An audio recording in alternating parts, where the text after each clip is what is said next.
อาภิธรรมมัทธาสังฆังตถาวุตตาภิธรรมมัทธาจตุตาปรมัตถโต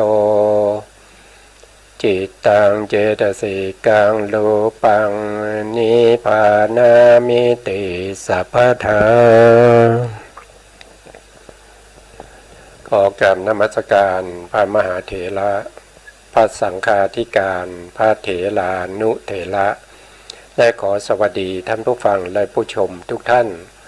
ที่ติดตามในรายการพระไตรปิฎกลอยฟ้าในเนื้อหาของพระอภิธรรมนะครับครั้งนี้ก็เป็นครั้งที่16นะครับในเรื่องของปกิณกสังคหะอยู่ในปริเฉดที่3ถ้าว่าโดยหลักสูตรของอภิธรรมโชติกาวิทยาลัยแล้วก็จะอยู่ในชั้นที่2ก็คือชั้นจุลโทนะครับจุลโทนะจุลอภิธรรมมิกโท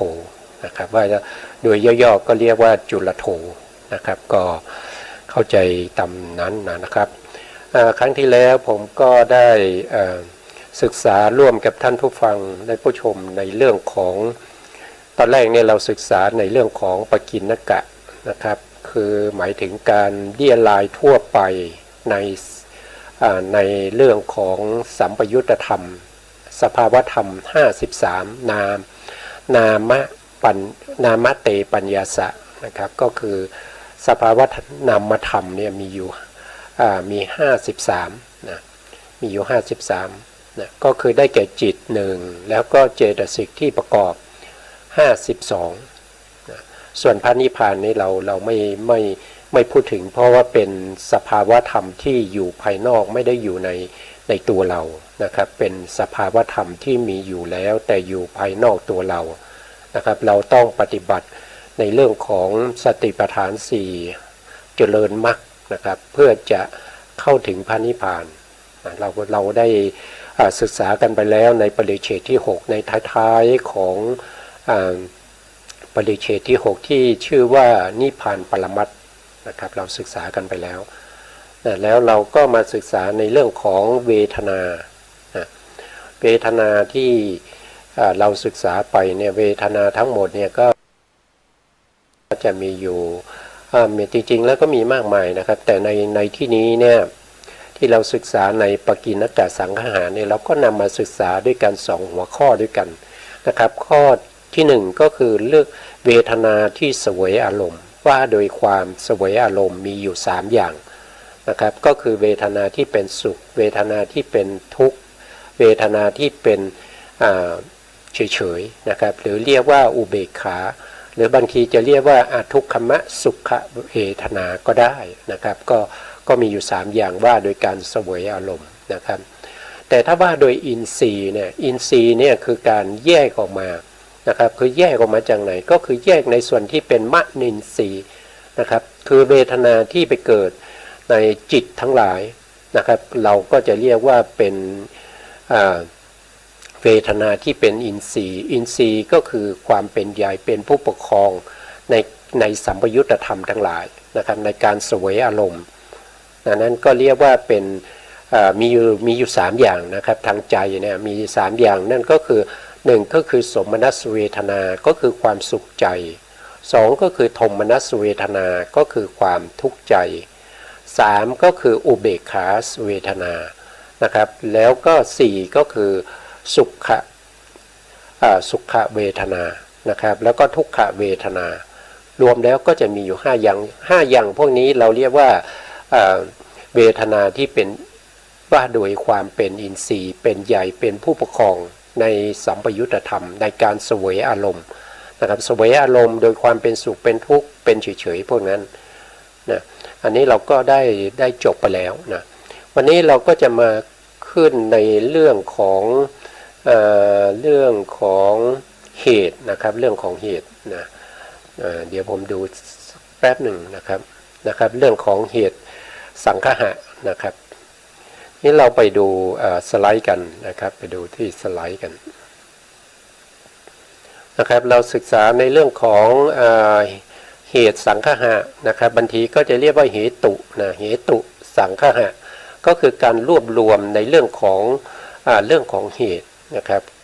รวบรวมสังเคราะห์ในเรื่องของเหตุการสงเคราะห์จิตเจตสิกโดยประเภทแห่งเหตุนั่นเองนะโดยประเภทแห่งเหตุนะ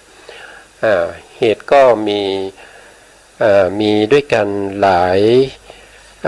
ายที่นะครับแต่ที่เราจะศึกษากันต่อไปนี้ก็จะพูดถึงเหตุที่เป็นอกุศลเหตุนะครับแล้วก็ที่เป็นกุศลเหตุแล้วก็เป็น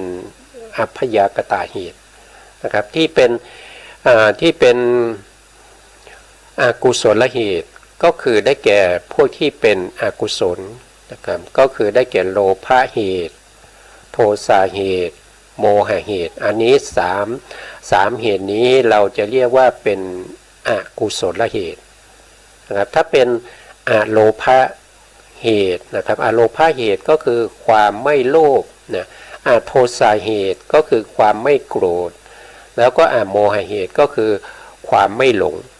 นะพวกนี้ก็จะเป็นได้ทั้งที่เป็นกุศลเหตุแล้วก็เป็นอัพยากตะเหตุด้วยนะอัพยากตาเหตุก็คืออะไรอัพยากตาเหตุก็คือเหตุที่ไปประกอบกับอัพยากตาจิตนะครับเช่นอัพยากตาจิตก็เช่นพวกที่เป็นวิบากนะครับเรื่องของมหาวิบากทั้งหลายนะลูกวิบากลูกวิบากพวกนี้นะครับหรือว่าจะเป็นผลจิตนะโสดาปัตติผลสกทาคามีผลอนาคามีผลแล้วก็อรหันตผลนะครับพวกนี้ก็เป็นอัพยากตาเหตุก็มี3เหมือนกันนะครับชื่อเหมือนกันเลยนะชื่อเหมือนกับกุศลเหตุเลยนะครับก็คือโลภะเหตุนะครับก็คือความไม่โลภโทสะเหตุก็คือความไม่โกรธนะครับแล้วก็โมหะเหตุก็คือความไม่หลงนะครับก็จะมีอยู่3นะเมื่อรวมเหตุทั้งหมดที่เราจะศึกษากันนะครับก็จะมีอยู่9อย่างนะครับมีอยู่9อย่างนะครับก็คืออกุศลเหตุ3กุศลเหตุ3อัพยากตาเหตุ3นะครับบางครั้งเราจะเห็นว่าอัพยากตาเหตุเนี่ยท่านก็จะแยกออกมาโดยชาตินะว่าโดยชาติในที่เราศึกษามาในปริเฉดที่1ในเรื่องของจิตตสังคหะถ้าเราแยกจิตออกไปเป็นชาติแล้วก็จะได้อยู่4ชาติด้วยกันนะครับก็จะมีอกุศลชาติก็มีเหตุที่ประกอบอกุศลชาติก็คืออกุศลเหตุแล้วก็กุศลชาติก็มีกุศลเหตุประกอบนะมีกุศลเหตุประกอบแล้วก็วิปากชาติก็จะมีเหตุที่เป็นวิบากนะครับเหตุที่เป็นวิปากเหตุนะครับก็จะมี3นะมี3ก็คือโลภะความไม่โลภโทสะความไม่โกรธโมหะความไม่หลงนะครับแล้วก็ยังมีอีกชาติหนึ่งเราเรียกว่ากิริยาชาตินะกิริยาชาตินะครับก็จะมีเหตุที่เราเรียกว่ากิริยาเหตุก็จะเหมือนกันกับกุศลเหตุนั่นเองนะครับเพราะฉะนั้นเราจะสังเกตเห็นว่าคำว่าอัพยากตานี้แยกได้เป็นสองชาติก็คือวิปากชาติกับกิริยาชาตินะครับก็จะมีเหตุประกอบเหมือนกันนะครับก็จะมีเหตุประกอบเหมือนกันทีนี้เราก็ไปดูรายละเอียดนะครับไปดูรายละเอียดทีนี้เรามาดูรายละเอียดที่ท่านได้แสดงไว้ในปกิณกะสังคหะในเรื่องของเหตุสังคหะนะครับก็คือการสงเคราะห์จิตเจตสิกนะสงเคราะห์จิตและเจตสิกโดยประเภทแห่งเหตุชื่อว่าเหตุสังคหะนะก็จะมีคาถาอยู่นะ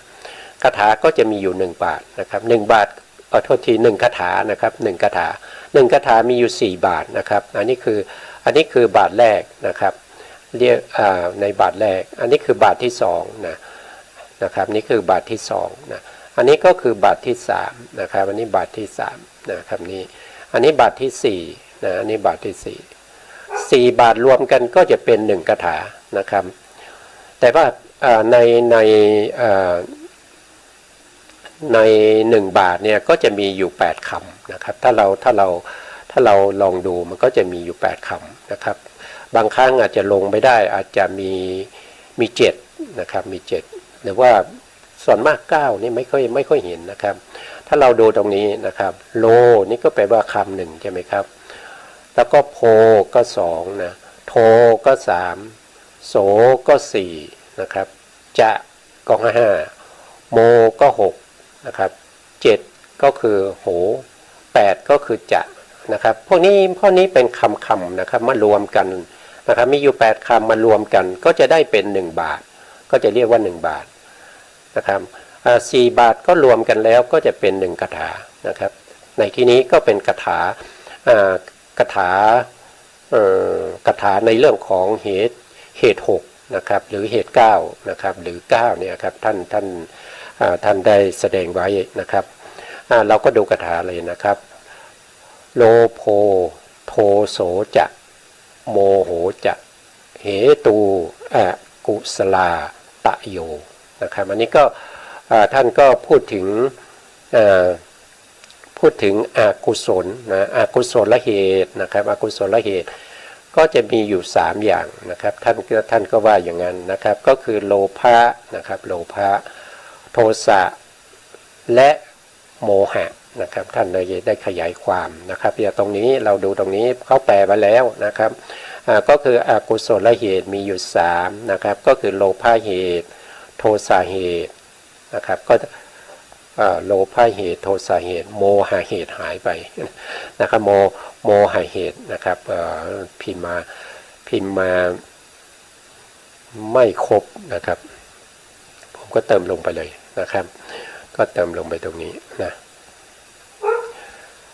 ก็จะมีโลภะเหตุโทสะเหตุแล้วก็โมหะเหตุนะครับโมหะเหตุนะครับโมหะเหตุนะเดี๋ยวผมขอเวลานิดหนึ่งนะครับก็จะมีโมหะเหตุตรงนี้นะครับอันนี้ก็เป็นคาถาในบาทที่1กับบาทที่2นะครับท่านก็แปลในเรื่องของอกุศลเหตุนะครับอกุศลเหตุแล้วนะครับท่านก็บอกพยากตะกุศลด้วยนะครับตรงนี้ทำไมหายไปนี่ในกุศลนะครับอกุศลอยู่ข้างหน้านะครับอกุ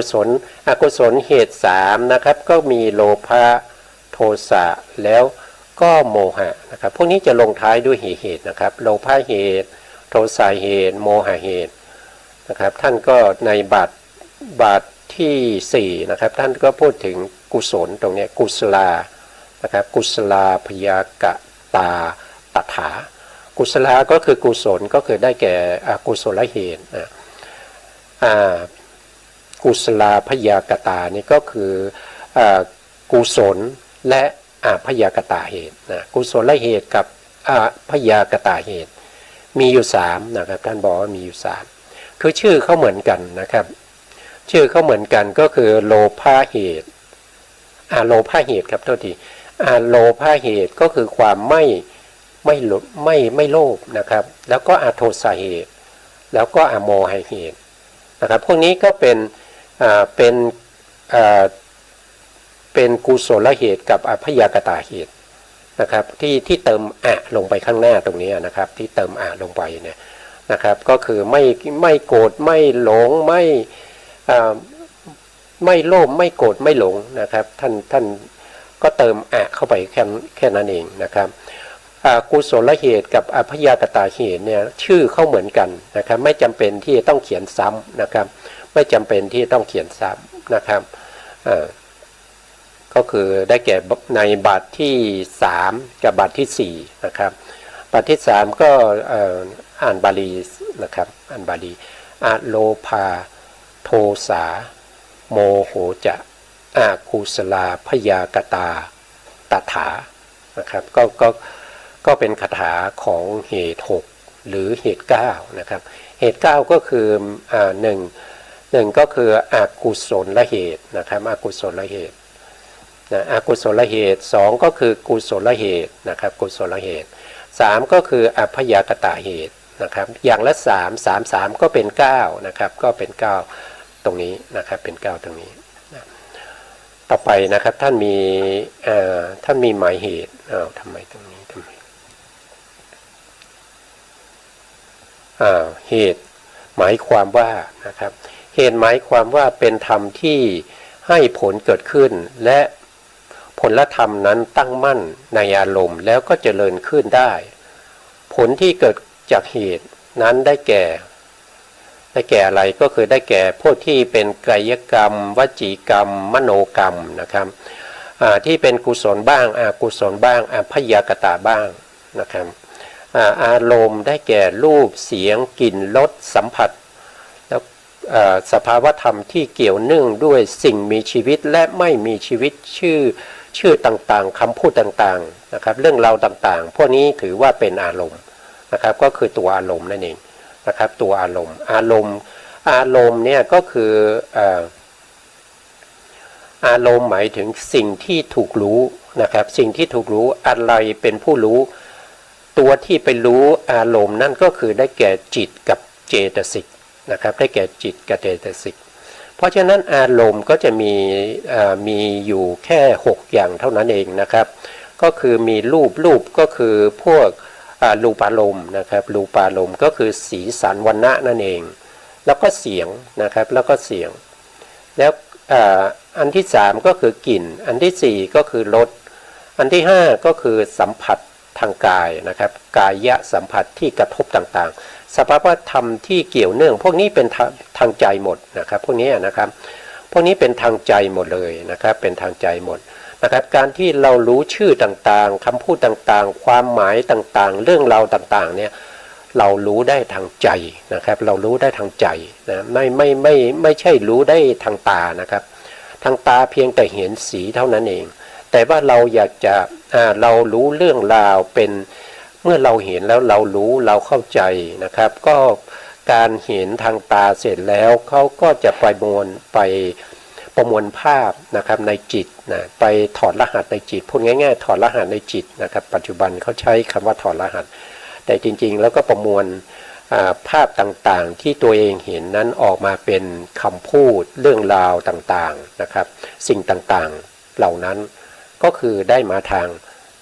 างใจทางจิตนั่นเองนะครับก็คือใจกับจิตก็คืออันเดียวกันนั้นนะครับอันนี้ก็คือเป็นความหมายของเรื่องของเหตุนะครับเรื่องของเหตุ6นะครับว่าง่ายๆก็คืออกุศลเหตุแล้วก็กุศลเหตุนะอัพยากตเหตุก็เหมือนกับกุศลก็รวมอยู่ในกุศลก่อนนะครับทีนี้ต่อไปในสไลด์ต่อไปนะทีนี้มาดูธรรมที่เป็นเหตุนะครับธรรมที่เป็นเหตุนั้นได้แก่อะไรก็คือได้แก่เหตุ6ทีนี้เหตุ6คืออะไรเหตุ6ก็คือเจตสิกนั่นเองนะครับได้แก่เจตสิกนั่นเอง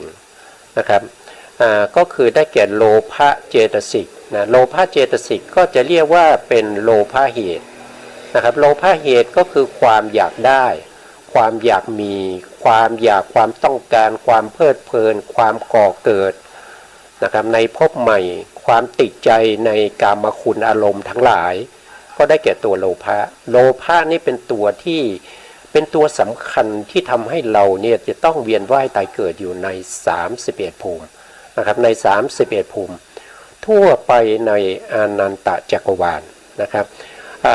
จักรวาลเนี่ยมันมีมากมายเหลือเกินนะครับมันมีอนันตจักรวาลนะครับพระพุทธองค์แสดงไว้ว่า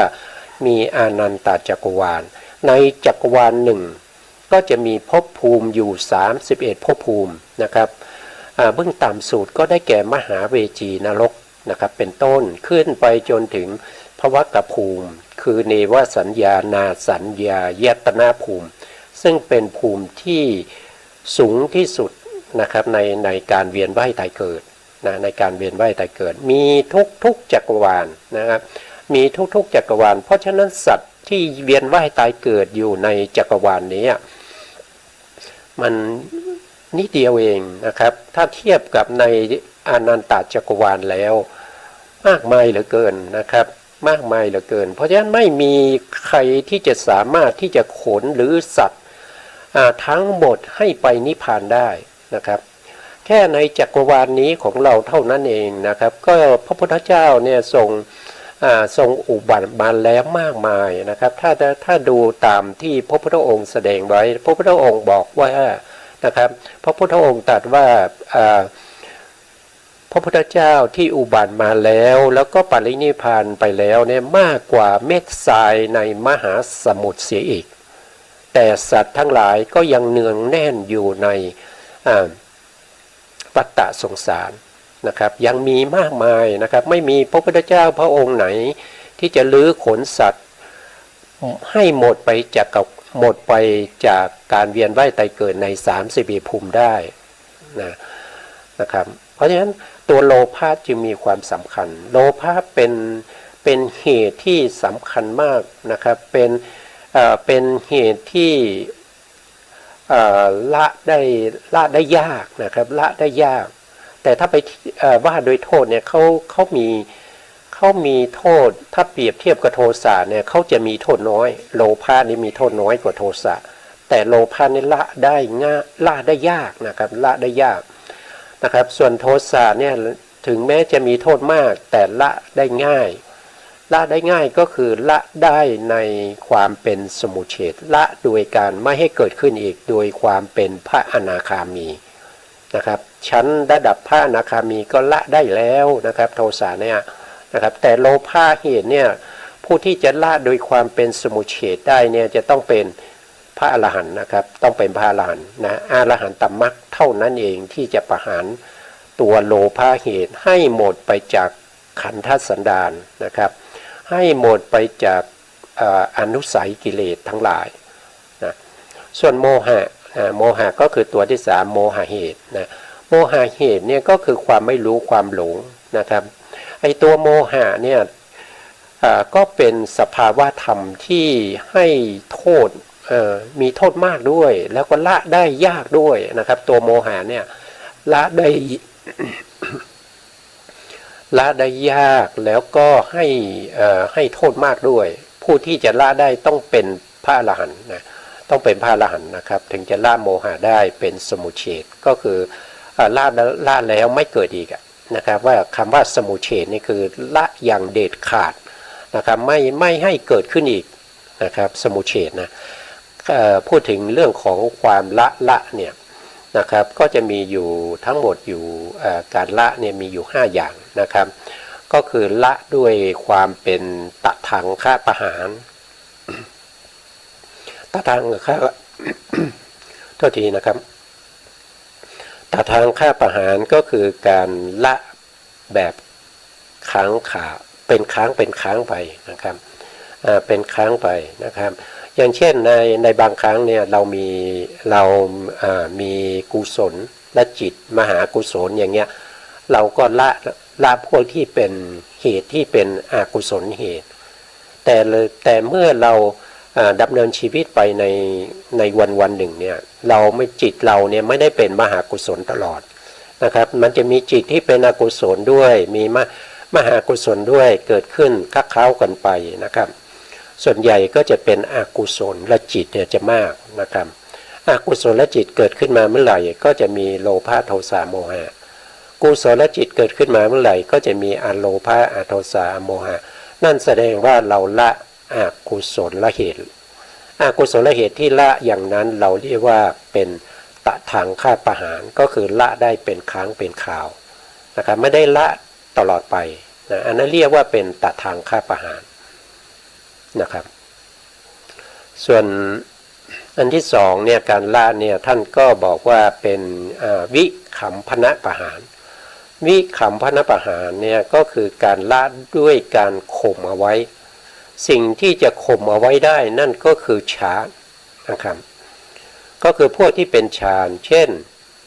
ปฐมฌานทุติยฌานตติยฌานจตุทัชฌานปัญจมฌานพวกนี้จะเป็นกุศลเหตุนะครับเมื่อเราเข้าไปอยู่ในฌานนะครับอยู่ในฌานได้เป็นชั่วโมง2ชั่วโมงนะครับหรือว่าเป็นครึ่งวันนั่นก็แสดงว่าเรามีกุศลเหตุนะครับอยู่ถึงครึ่งวันหรือว่าจะอยู่ทั้งวันเราก็มีกุศลเหตุอยู่ทั้งวันอย่างเงี้ยนะครับอกุศลไม่สามารถที่จะ เข้ามาแทรกได้ เพราะฉะนั้นอกุศลเหตุก็เข้ามาในฌานไม่ได้นะครับถ้าเราอยู่ทั้งวันเนี่ยวันนั้นเราก็ได้แต่กุศลนะเราได้แต่กุศลได้กุศลเหตุนะครับพวกที่เป็นอกุศลเหตุก็เข้าไม่ได้นะครับอย่างนี้เราเรียกว่าเป็นการข่มเอาไว้นะครับก็คือวิคัมภณประหารนะครับก็คือวิคัมภณประหารนั่นเองนะอันนี้ก็เหตุ6นะครับต่อไปก็จะเป็นพวกที่เป็นกุศลนะครับก็จะได้แก่อโลภะอโลภะก็คือความไม่อยากได้ความไม่อยากได้คำว่าความไม่อยากได้เนี่ยให้ท่านผู้ฟังและผู้ชมได้เข้าใจนะครับความไม่อยากได้เนี่ยหมายถึงว่าไม่มีความอยาก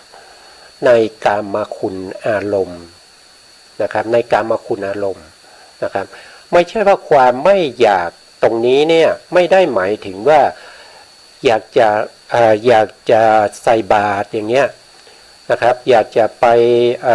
ถวายสังฆทานนะครับอยากจะไปฟังเทศฟังธรรมอย่างเงี้ยไม่ได้เกี่ยวไม่ได้เกี่ยวกับความไม่อยากนะครับไม่ได้เกี่ยวกับความไม่อยากนะครับเป็นอโลภะเหมือนกันนะครับเป็นแต่ว่าไม่ได้เกี่ยวกับความไม่อยากนะครับการที่เราจะไปฟังธรรมเนี่ยเราต้องเกิดจากการที่เรามีความอยากนะครับมีความอยากในการที่จะฟังธรรมนะครับวันนี้นะครับพระที่เข้ามาเทศเนี่ยเขาเป็นผู้ที่มีความรู้นะครับมีความรู้แล้วก็สามารถชี้แจงให้พวกเราหายข้องใจในเรื่องของพระธรรมคำสั่งสอนของพระพุทธเจ้าได้ก็เกิดความอยากที่จะไปฟังนะครับเกิดความอยากที่จะไปฟังหรือว่าเกิดความต้องการที่จะไปฟังนะครับนั่นก็เป็นโลภะนะครับก็คือความอยากแต่ความอยากนี้เป็นเหตุเป็นปัจจัยให้เราได้ทำบุญนะครับเป็นเหตุเป็นปัจจัยให้เราได้ทำบุญไม่ใช่ความไม่อยากนะครับไม่ใช่ความไม่อยากนะครับเพราะว่ามันจะมีมันก็จะมีสภาพนะครับมีสภาพของธรรมเนี่ยสลับกันไปอยู่ทั้งวันนะครับเราเพียงแต่เราจะรู้หรือไม่ว่าสิ่งนั้นเป็นโลภะนะครับเป็นโทสะเป็นโมหะหรือว่าเป็นอโลภะอโทสะโมหะนะครับมันก็จะสลับกันไปอย่างนี้ตลอดทั้งวันนะครับถ้าเราดูจิตเราเนี่ยเราสังเกตจิตของเราเนี่ยเราก็จะเห็นได้นะครับเพราะจิตเราเนี่ยเปลี่ยนแปลงอยู่ตลอดเวลานะครับเพราะว่าเราเนี่ยเป็นอะไรก็เป็นปุถุชนนะครับเป็นปุถุชนเนี่ยเราไม่สามารถที่จะไปห้ามไม่ให้จิตเราเนี่ยเป็นอกุศลเหตุไม่ให้เป็นโลภะเหตุไม่ให้เป็นโทสะเหตุไม่ให้เป็นโมหะเหตุมันไม่ได้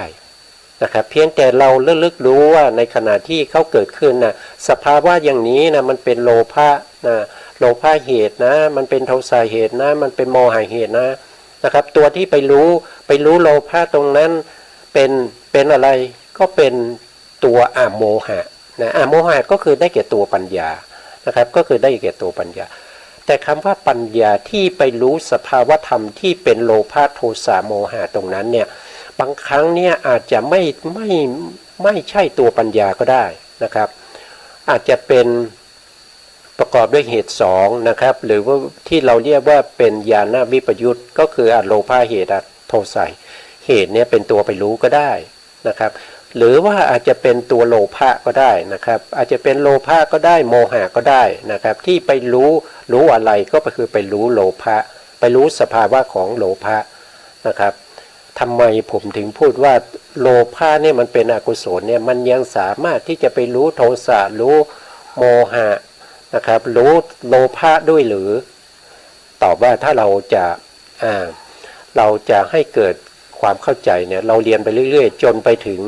ในเรื่องของอารัมมณสังคหะนะครับท่านก็จะรู้ว่ามีจิตดวงไหนมีเจตสิกดวงไหนเนี่ยที่จะรู้สภาวธรรมอะไรได้บ้างนะครับอะไรได้บ้างในขณะที่เราเจริญเรื่องของวิปัสสนาในการเดินจงกรมหรือว่านั่งสมาธิก็ตามนะครับในขณะนั้นอาจจะเป็นโลภะก็ได้ถ้าเรายังไม่ถึงอุปัจจารสมาธิถ้าเราเพียงเป็นคณิกะสมาธิอยู่ ในขณะนั้นอาจจะเป็นโลภะก็ได้อาจจะเป็นโมหะก็ได้นะครับหรือว่าเป็นโลภะโมหะที่เป็นปัญญาก็ได้นะครับคือสภาวธรรมพวกนี้มันจะละเอียดอ่อนนะครับเราก็จะศึกษากันไปเรื่อยๆนะครับจนกว่าจะรู้ซึ้งแล้วก็เข้าใจนะครับนะเพราะว่าอย่างเราเป็นปุถุชนเนี่ยมันมีหมดเลยนะครับมันมีทั้งโลภะมีทั้งโทสะมีทั้งโมหะมีทั้งโลภะโทสะโมหะคักเข้ากันไปในแต่ละวันนะครับในแต่ละวันนี้ก็จะมีนะครับก็จะมีไปอย่างนั้นนะครับสี่ก็คือความไม่อยากนะครับความไม่อยากก็คือโลภะอันนี้คือแปลตามอะไรก็คือตามมันน่าจะแปลยกศัพท์นะแบบนี้นะครับถ้าแปลเป็นเนื้อหาจะยาวนะครับแปลเป็นเนื้อหาจะยาวอะไรได้บ้างอะไรไม่ได้บ้างเนี่ยก็จะมีมากมายนะครับข้อที่5นะครับเหตุที่5ก็คือโทสะเหตุโทสะเหตุก็คือความไม่โกรธนะครับความไม่โกรธนะครับความไม่น้อยเนื้อต่ำใจไม่เสียใจอะไรพวกนี้เป็นโทสะหมดนะครับเพราะว่าโทสะเนี่ยเป็นตัวที่โกรธแล้วก็เสียใจด้วยนะครับอย่างเช่นโทมนัสสหคตังนะครับที่เราเรียนที่เราศึกษากันมาเนี่ยเราก็จะแปลว่าจิตที่เกิดขึ้นพร้อมด้วยความเสียใจนั่นแสดงว่าโทสะก็คือความเสียใจด้วยเสียใจนะครับน้อยเนื้อต่ำใจนะอะไรพวกนี้เป็นโทสะนะครับอย่างเช่นอิจฉานะอิจฉาริษยาพวกนี้ก็เกิดจากโทสะนะครับก็เกิดจากโทสะนั่นเองนะเหตุ6อันที่6นะครับก็คือโมหะเหตุโมหะเหตุเนี่ยก็คือตัวปัญญานั่นเองนะครับก็คือตัวปัญญานะครับก็คือความไม่หลงนะครับความรู้อะไรนะครับปัญญานี่รู้อะไรถ้าว่าโดยธรรมเนี่ยนะครับถ้าเราไม่ว่าโดยทางโลกนะครับเราว่าโดยทางธรรมเนี่ยนะครับปัญญาเนี่ยเป็นผู้รู้เนี่ยผู้รู้ในที่นี้เนี่ยเขารู้อริยสัจสี่นะครับรู้อริยสัจสี่รู้ในเรื่องของขันธ์นะครับรู้เรื่องของรูปขันธ์นะเวทนาขันธ์สัญญาขันธ์สังขารขันธ์นะครับอย่างเช่นรูปะเนี่ยเป็นรูปขันธ์หรือไม่นะครับรูปะเนี่ยเป็นทั้งรูปขันธ์ก็ได้แล้วก็ไม่ใช่รูปขันธ์ก็ได้จะเป็นปิยรูปสาตรูปก็ได้ชื่อว่ารูปะนะครับแต่ถ้าเป็นรูปขันธ์เนี่ยได้เฉพาะรูป28แล้วก็จะต้องเป็นรูปที่ไม่ใช่เกาะกลุ่มรวมตัวกันนะครับรวมตัวกันเป็นกลุ่มเป็นก้อนนะครับอย่างนี้เรา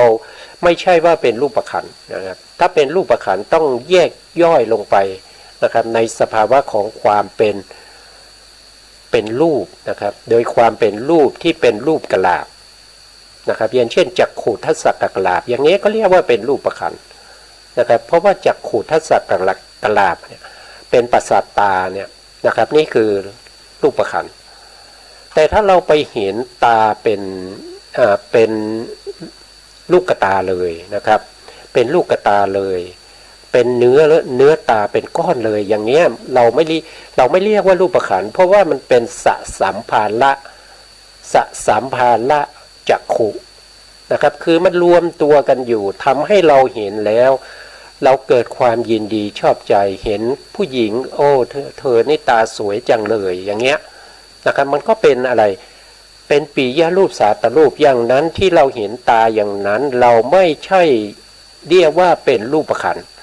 นะครับรูปขันธ์จะต้องแยกลงไปนะครับอย่างที่พระพุทธองค์แสดงนะครับความที่มีคำว่าโคเนี่ยก็เพราะว่ามันรวมกันทั้งที่เป็นขนเป็นลึกเป็นขนเป็นเนื้อเป็นเอ็นเป็นกระดูกใช่ไหมครับแล้วก็เป็นหนังพวกนี้มันรวมตัวกันนะมันรวมตัวกันนะที่เราเรียกว่าคนก็เช่นเดียวกันนะเราก็จะมีผมมีขนมีเล็บมีฟันมีหนังมีเนื้อมีเอ็นมีกระดูกมีเยื่อในกระดูกมีม้ามมีตับมีปอดนะครับ พวกนี้มันรวมตัวกันเป็นกลุ่มเป็นก้อนอย่างนี้เราไม่เรียกว่าเป็นรูปขันธ์นะครับเราเรียกว่ารูปะเพราะว่าเขารวมตัวกันอยู่เขารวมตัวกันเป็นอะไรก็คือเป็นปียะรูปสาตรูปถ้าเราจะเห็นเป็นรูปขันธ์เราต้องแยกส่วนไปนะครับอย่างเช่นเห็นนะครับในส่วนที่เป็นผมก็คือเป็นผมอย่างเงี้ยนะส่วนที่เป็นขนก็เป็นขนอย่างเงี้ยพวกนี้มันเป็นอะไรก็คือเป็นรูปขันธ์นะครับปัญญาเนี่ยจะต้องเข้าไปรู้ในสิ่งพวกนี้นะครับไปรู้ในสิ่งพวกนี้นะครับรู้ในรูปเรื่องของขันธ์ห้านะครับไม่ว่าจะเป็นรูปขันธ์เวทนาขันธ์สัญญาขันธ์สังขารขันธ์วิญญาณขันธ์แล้วก็ไปรู้ในเรื่องของอายตนะ12อย่างเงี้ย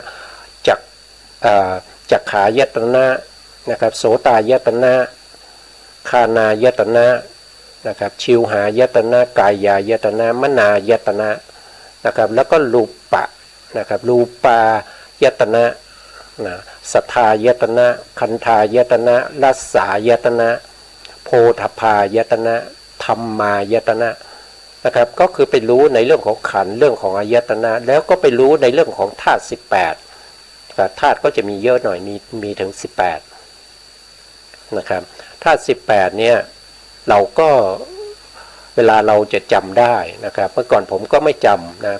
ผมก็ไม่ใช้วิธีจำนะผมใช้วิธีที่จะเข้าใจนะก็คือเราก็สังเกตไปทีละทวาร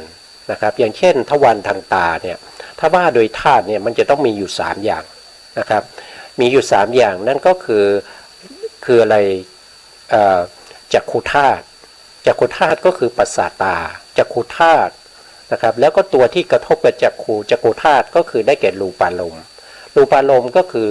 สีสันวรรณะก็คืออะไรก็คือรูปายตนะเมื่อ2อย่างนี้อาศัยจักขุประสาทและอาศัยรูปารมณ์เกิดเป็นจักขุวิญญาณจักขุวิญญาณก็เป็น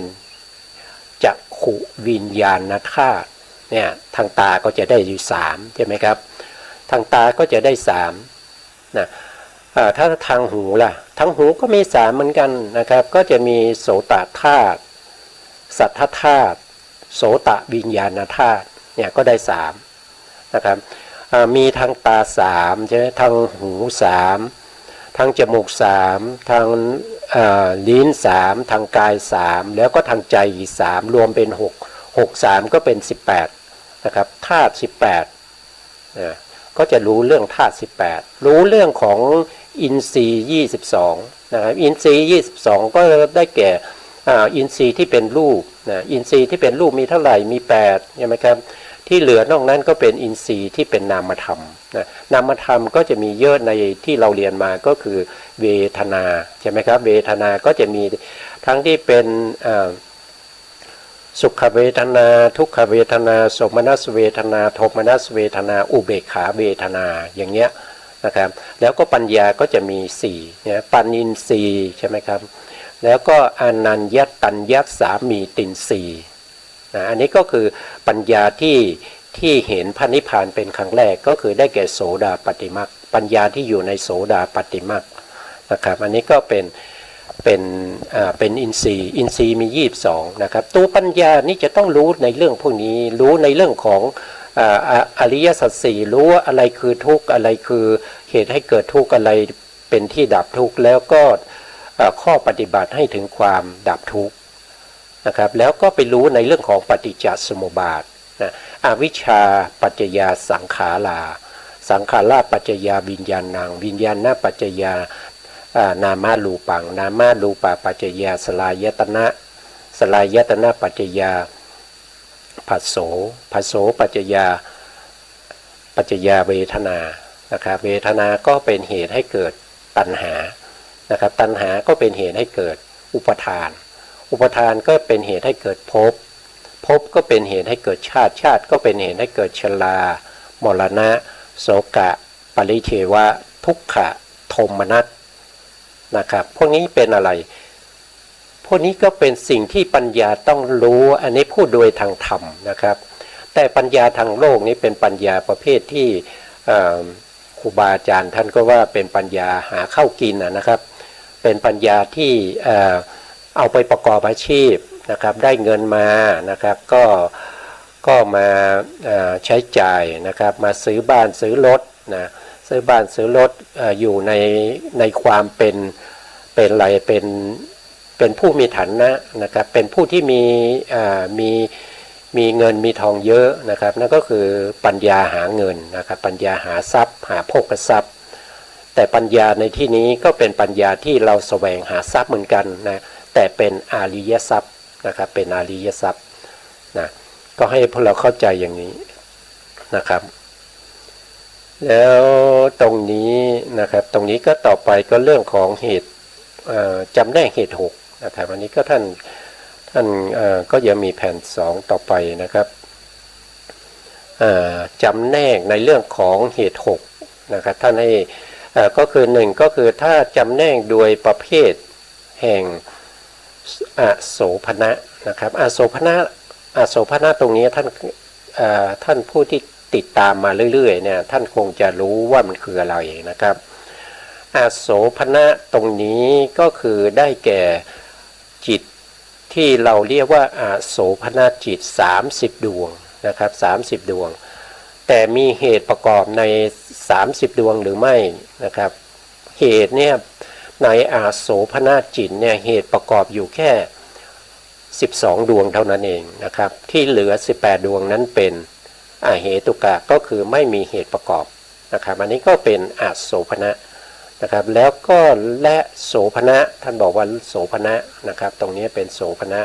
โสภณะก็คือได้แก่จิตที่เป็นประเภทที่สวยงามนะครับเป็นกามาวจรกรรมกามโสภณะจิต24นะครับดูรูปดีกว่านะครับนี้ดูแผนภูมิตรงนี้นะครับจะได้เข้าใจนะครับที่เราพูดถึงอโสภณะก็คือพวกนี้นะครับพวกนี้ก็คือได้แก่อกุศลจิตนะครับเท่าไหร่12นะแล้วก็อเหตุกจิต18นะครับพวกนี้เป็นอโสภณะนะเป็นอโสภณะนะครับตั้งแต่ตรงนี้ลงไปนะครับตั้งแต่มหากุศลลงไปข้างล่างนี้เป็นโสภณะนะครับเป็นโสภณะนะครับเป็นโสภณะตรงนี้นะก็คือตั้งแต่มหากุศลลงไปนะครับเรียกว่าเป็นโสภณะนะโสภณะทั้งหมดเนี่ยมีอยู่91นะมีอยู่91นะครับถ้าว่าโดยพิสดารนะครับมีอยู่91ก็คือมหากุศล8มหาวิบาก8มหากิริยา8นะแล้วก็มารูปฌานอีก15นะครับอรูปฌานอีก12นะแล้วก็มรรคจิตว่าโดยย่อก็คือ4ว่าโดยพิสดารก็20แล้วก็ผลจิตอีกว่าโดยย่อ4ว่าโดยพิสดารก็20นะครับอันนี้เป็นโสภณะนะครับเป็นโสภณะโสภณะก็จะแยกเป็น2ส่วนนะท่านนะครับท่านผู้ฟังนะครับโสภณะนี้แยกเป็น2ส่วนแยกเป็นโลกิยะกับโลกุตระก็แยกกันตรงนี้นะครับตั้งแต่อารูปขึ้นไปนะตั้งแต่อารูปขึ้นไปเนี่ยไปถึงมหากุศลเนี่ยนี่เรียกว่าเป็นโลกิยะเป็นโสภณะที่เป็นไปในโลกิยะธรรมนะครับเป็นโสภณะที่เป็นไปในโลกิยะธรรมส่วนตั้งแต่มรรคจิตลงมาเนี่ยนะครับมรรคจิตผลจิตพวกนี้เป็นโลกุตระนะครับเป็นโลกุตระนะครับเป็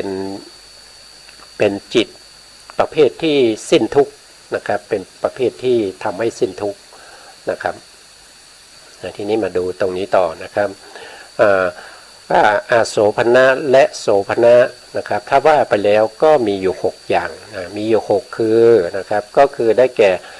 อาโสภณะเหตุมีอยู่3นะอาโสตรงนี้เขาใช้คำว่าอาโสภณะเหตุนะเขาไม่ใช้ว่าอากุศลเหตุนะครับตรงนี้ใช้ว่าอาโสภณะเหตุนะครับกุศลเหตุแล้วก็อาโสภณะเหตุโทษทีอกุศลเหตุกับอโสภณเหตุก็คืออันเดียวกันนะครับเพียงแต่เป็นสำนวนเป็นพยัญชนะที่แตกต่างกันเท่านั้นเองนะครับก็จะมีอยู่3ก็คือโลภะเหตุนะครับ2ก็คือโทสะเหตุ3ก็คือโมหะเหตุส่วนที่เป็นโสภณเหตุโสภณเหตุก็มี3เช่นเดียวกันก็ได้แก่อโลภะเหตุอ โทสะเหตุโมหะเหตุนะครับก็จะได้อย่างละ3นะโสภณะมี3โสภณะมี3นะครับนะก็จะเป็นต่อไปในแผ่นที่2นะครับในสไลด์นะครับแผ่นที่2เนี่ยท่านก็พูดถึงอะไรนะครับเราก็มาดูนะครับว่าถ้าจำแนกโดยประเภทแห่งกุศลอกุศลอภยากตะนะครับจำแนกโดยความเป็นกุศลนะครับกุศลแล้วก็โทษทีอกุศลนะครับจำแนกโดยความเป็นอกุศลแล้วก็กุศลนะครับกุศลแล้วก็อภยากตะเหตุนะอภยากตะนะครับแล้วมีอยู่9นะครับนั่นก็แสดงว่าอภยากตะมี3นะกุศลก็มี3แล้วก็อกุศลก็มี3รวมกันก็เป็น9นะครับท่านก็แยกมาให้เราดูนะครับอกุศลเหตุมีอยู่3ก็ได้แก่โลภะเหตุนะครับโทสะเหตุโมหะเหตุแล้วก็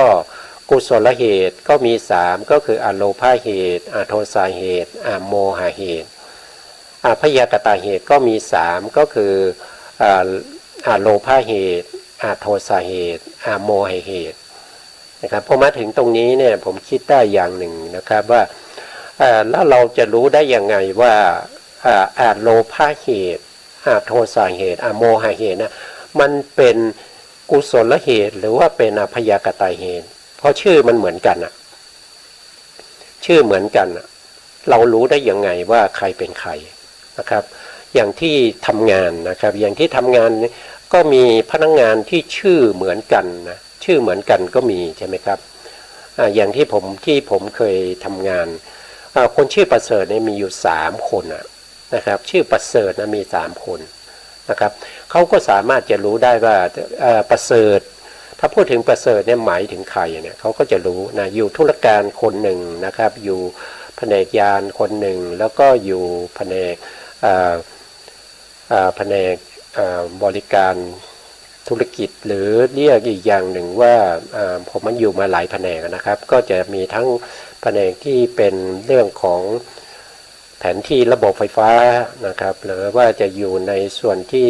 ประมาณราคาค่าใช้จ่ายในเรื่องของแผนกวางแผนอะไรเงี้ยผมก็เคยอยู่มานะครับเพราะฉะนั้นเราสามารถที่จะรู้ได้ชื่อเหมือนกันก็จริงนะครับถ้าเราเอ่ยถึงแล้วเราก็จะสามารถรู้ว่าเป็นใครเงี้ยเรารู้ได้ยังไงเราก็รู้ได้จากตัวจิตที่เข้าไปอาศัยเกิดนั่นเองนะครับอย่างเช่นโลภะนะไปเกิดได้จิตดวงไหนนะทีนี้มาดูตรงนี้หน่อยนะครับอย่างเช่นตรงนี้ที่เป็นมหากุศลใช่ไหมครับเขามีมหากุศลแล้วก็มหาวิบากมหากิริยาตรงนี้นะถ้าเป็นโลภะโทสะโมหะนะครับที่ไปเกิดในมหากุศลเนี่ยเราก็จะเรียกว่าเป็นกุศลเหตุถ้าไปเกิดในมหาวิบากเราก็จะเรียกว่าเป็นอภยากตะเหตุนะครับเป็นอภยากตะเหตุถ้าไปเกิดในมหากิริยาเราก็จะเรียกว่าเป็นอภยากตะเหตุเหมือนกันนะครับแต่ถ้าเขาแยกอภยากตะเหตุออกมาเป็น2อย่างก็คือเป็นวิปากเหตุอย่างเงี้ยนะครับก็จะแยกออกมาเป็นอยู่ในวิปากจิตนั่นเองแล้วก็กิริยาเหตุก็อยู่ในมหากิริยานั่นเองนะครับก็จะเป็นลักษณะอย่างนี้นะเราจึงสามารถที่จะรู้ได้ถึงแม้ชื่อเขาเหมือนกันเราก็รู้ได้นะครับนะเราก็รู้ได้ว่าเขาเป็นอภยากตะเหตุหรือว่าจะเป็นกุศลเหตุใช่ไหมเราก็จะรู้ได้อย่างนั้นนะครับก็เหมือนกับคนเราเนี่ยแหละชื่อเหมือนกันเนี่ยนะครับบางทีอยู่แผนกเดียวกันอยู่ห้องเดียวกันเลยนะครับก็จะมีก็เขาก็จะรู้นะครับผู้ที่เขาเรียกเขาก็จะรู้ว่าใครเป็นใครเพราะว่าแต่ละคนเนี่ยเขามีหน้าที่การงานเนี่ยที่แตกต่างกันไปนะครับไม่เหมือนกันนะครับไม่เหมือนกันเพราะฉะนั้นก็สามารถจะแยกได้ว่าใครเป็นใครนะครับก็จะเป็นในลักษณะนี้นะต่อไปในข้อที่3นะครับในข้อที่3เนี่ยท่านจำแนกโดยความเป็นชาตินะครับชา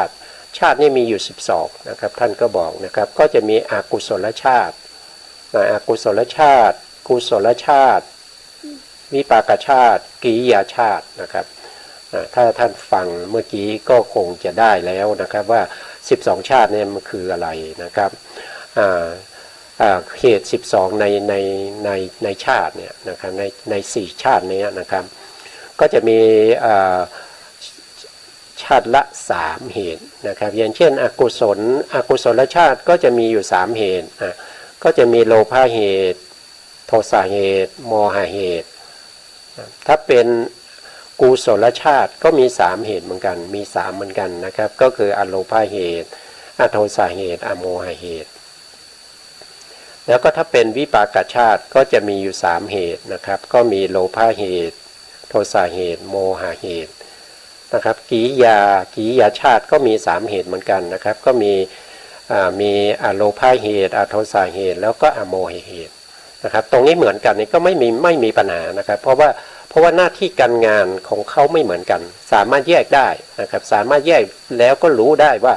เขาเป็นกุศลเหตุหรือว่าเป็นวิปากเหตุหรือว่าเป็นกิริยาเหตุอย่างเช่นที่ผมอธิบาย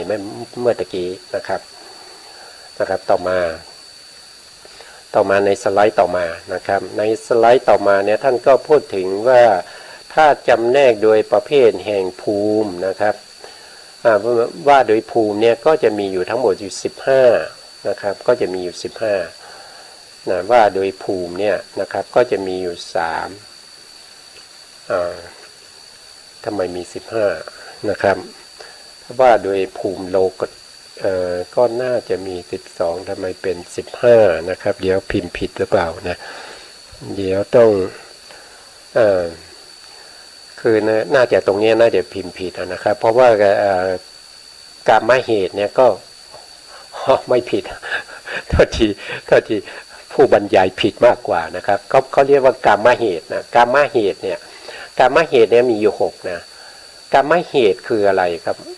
กามเหตุก็คือกามธรรมที่ท่องเที่ยวอยู่ในกามภูมินะท่องเที่ยวส่วนใหญ่อยู่ในกามภูมินะครับเรามาดูแผ่นชาร์ตนี้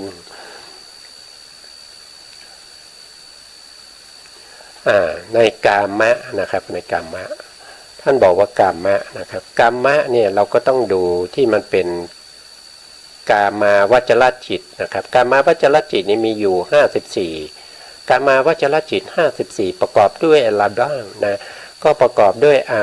ากุศลจิต12นะแล้วก็อเหตุกจิต18แล้วก็มีกามาวจรโสภณจิต5224ครับโทษที24ผมเบอร์แล้วก็จะมีอยู่24นะครับพวกนี้เรียกว่าเป็นกามาวจรจิต54รวมก็คือจิตที่ส่วนใหญ่เนี่ยเขาท่องเที่ยวอยู่ในกามภูมินะครับอยู่ในกามภูมิทีนี้กามเหตุนะกามเหตุก็คือเหตุที่อยู่ในนี้แหละนะครับอยู่ในพวกที่เป็นอกุศลและจิตนะครับแล้วก็ในกามาวจรโสภณจิตนะครับส่วนในอาเหตุกจิตนี่อย่าไปหาเหตุนะครับอย่าไปหาเหตุเพราะว่าเขาเป็นอาเหตุเขาจะไม่มีเหตุประกอบจิตพวกนี้ไม่มีเหตุประกอบจึงได้ชื่อว่าอาเหตุกจิตมีอยู่18ดวงไม่ต้องไปหาเลยนะใน6เหตุนั้นนะใน6เหตุนั้นก็คือได้แก่อกุศลเหตุ3นะอกุศลเหตุ3ก็คือมีโลภะโทสะโมหะนะครับโลภะโทสะโมหะนะครับแล้วก็ในส่วนที่เป็นโสภณะนะในเป็นกามาวจรโสภณะกามาวจรโสภณะก็จะมีอยู่3เหมือนกันก็เป็นอโลภะอโทสะนะครับอโลภะเหตุอโทสะเหตุอโมหะเหตุเพราะฉะนั้นรวมกันตรงนี้ก็จะเป็น6นะครับก็จะเป็น6นะครับกามเหตุมีอยู่6นะครับกามเหตุมีอยู่6รูปเหตุนะรูปเหตุก็คือเหตุที่อยู่ในรูปฌานนะครับรูปฌานอยู่ตรงไหนก็รูปฌานก็อยู่ตรงนี้ในรูปาวจรจิต15นะครับก็คืออยู่ในนี้นะครับก็คือได้แก่อะไรก็ได้แก่อโลภะอโทสะอโมหะก็จะมีอยู่เหตุ3นะเหตุ3ถ้าในรูปาเห เหตุในอารูปเหตุก็มีอยู่3ก็คืออยู่ในนี้นะอยู่ในนี้คืออะไรก็คืออยู่ในอารูปาวจรจิต12นั่นเองนะก็จะมีอยู่3เหตุก็คืออโลภะอโทสะอโมหะแล้วก็โลกุตละเหตุมีอยู่3นะโลกุตละเหตุก็คือได้แก่มรรคจิตนะมรรคจิตกับผลจิตก็มีอโลภะอโทสะอโมหะนะครับรวมกันแล้วนะครับก็จะได้15พอดีนะครับก็จะได้15พอดีก็คือ3มีดูที่3ก่อนนะครับก็คือรูปาวจรเหตุมี3อรูปาวจรเหตุมี3โลกุตละเหตุมี3 3 3 9นะครับ9บวกกับอีก6ก็เป็น15นะครับก็เป็น15นะครับช่วงนี้เราก็คงจะต้องเอาไว้แค่นี้ก่อนนะครับเพราะว่าเวลามันจะหมดแล้วนะครับเวลาก็จะหมดแล้วนะการศึกษาในเรื่องของพระอภิธรรมนี้ก็เป็นมันก็จะมีรายละเอียดนะครับเมื่อเราศึกษาในเรื่องของพระอภิธรรมไปมากๆเนี่ยจะทำให้เราเป็นผู้ที่มีเหตุมีผลนะเป็นผู้ที่รู้ในเรื่องของสภาวธรรมได้ดีนะครับเพราะฉะนั้นผู้ที่ไม่ได้ศึกษาในเรื่องของปรมัตถธรรมเนี่ยถ้าไปเป็นผู้ที่ไปแสดงธรรมเนี่ยบางทีอาจจะพูดถึงกุศลเป็นอกุศลก็ได้บางทีพูดอกุศลเป็นกุศลก็ได้นะครับเพราะฉะนั้นก็ควรที่จะต้องศึกษาในเรื่องของปรมัตถธรรมไปด้วยนะครับผู้ที่เป็นผู้แสดงธรรมนะครับเป็นผู้ที่เป็นธรรมกถึกนั่นเองนะครับนะตอนนี้เวลาหมดนะครับก็ขอลาท่านผู้ฟังไปก่อนนะครับสุดท้ายนี้นะครับก็ขอกราบขอบพระคุณพระครูสมุทรวิสุวัตรวรกิจโจผู้อำนวยการสถานีวิทยุเพื่อการศึกษาพระพุทธศาสนาและวัฒนธรรมนะครับ FM 104.5 เมกะเฮิรตซ์วัดไฟหินจังหวัดเชียงใหม่แล้วก็ขอกราบขอบพระคุณพระครูปริยัติยานุศาสตร์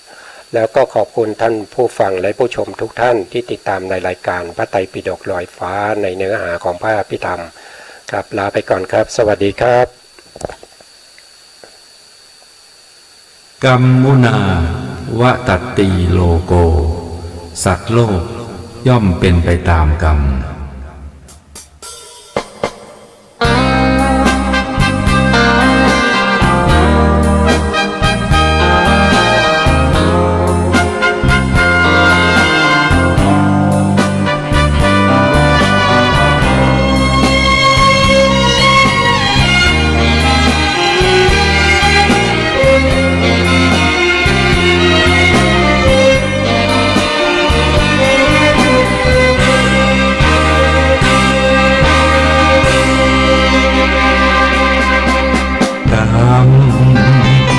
อำนาจกรรม